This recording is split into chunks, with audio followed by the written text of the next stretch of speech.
ప్రజలు రాజకీయ జీవనంలో ఇన్ని దశాబ్దాలు ప్రజలు మీ వాడి వేడి చూశారు. మీకు కోపం వస్తే ఋషికొండను చెక్కినట్టు ప్రత్యర్థులకి పదునైన ఉత్తరాంధ్ర యాసలో గుండు కొట్టేస్తారు.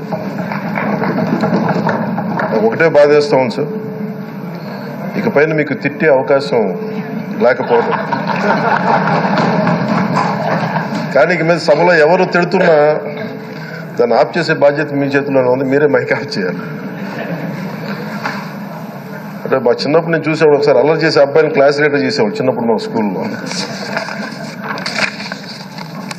కానీ ఇన్నాళ్ళు ప్రజలు మీ వాడి వేడి పలుకులు, మీ ఘాటైన వాగ్దాటి చూశారు. ఈ రోజు నుంచి రాష్ట్ర ప్రజలు మీ హుందాతనం చూస్తారు. డిబేట్స్ వెనకాల దాక్కుని సంస్కారహీనమైన భాషలని భావాలని రకరకాల మాధ్యాల్లో విరజిమ్ముతూ ఉంటారు. దాని నియంత్రణ మీ ఆధ్వర్యంలో ఇక్కడి నుంచే మొదలవ్వాలి. ఇందాక సభా నాయకులు గౌరవ ముఖ్యమంత్రి శ్రీ చంద్రబాబు నాయుడు గారు చెప్తారు, ఆడబిడ్డలు ఏ విధంగా నలిగిపోయారు ఈ రాష్ట్రంలో గత 5 సంవత్సరాల్లో. చిన్న లేదు, పెద్ద లేదు, ఎవరని లేదు. ఎవరన్నా సరే ఒక మాట మాట్లాడితే వాళ్ళు వ్యక్తిగతంగా దూషణ, సోషల్ మీడియాలో వాళ్ళని క్యారెక్టర్ అసాసినేట్ చేయటం, వాళ్ళు పెద్ద నాయకులు కావచ్చు, కార్యకర్తలు కావచ్చు, లేదా వాళ్ళకి ఎదురు తిరిగి ఒక ఒపీనియన్ చెప్పి ఎవరైనా సగటు మనిషి కూడా కావచ్చు, అది ఇక్కడతో ఈ రోజు నుంచి ఆగిపోవాలి అధ్యక్ష. అది మీ ఆధ్వర్యంలోనే మొదలవ్వాలి.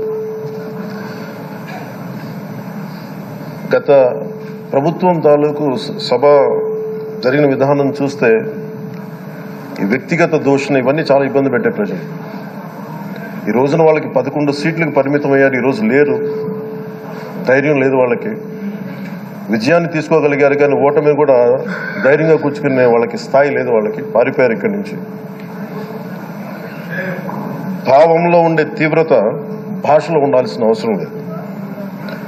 భాష మనుషుల్ని కలపడానికి కానీ విడగొట్టడానికి కాదు. భాష విద్వేషం రేపడానికి కాదు, పరిష్కరించడానికి.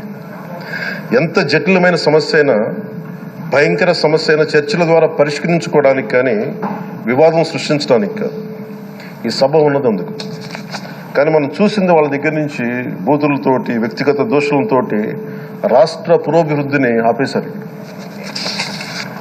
అలాంటి సభ కాకుండా ఇందాక మన పెద్దలు శ్రీ గౌరవ ముఖ్యమంత్రి చంద్రబాబు గారు చెప్పినట్టుగా ఇది భవిష్యత్తుకి ఇది ఒక ప్రమాణిక, ఒక ప్రమాణం అవ్వాలి. 2040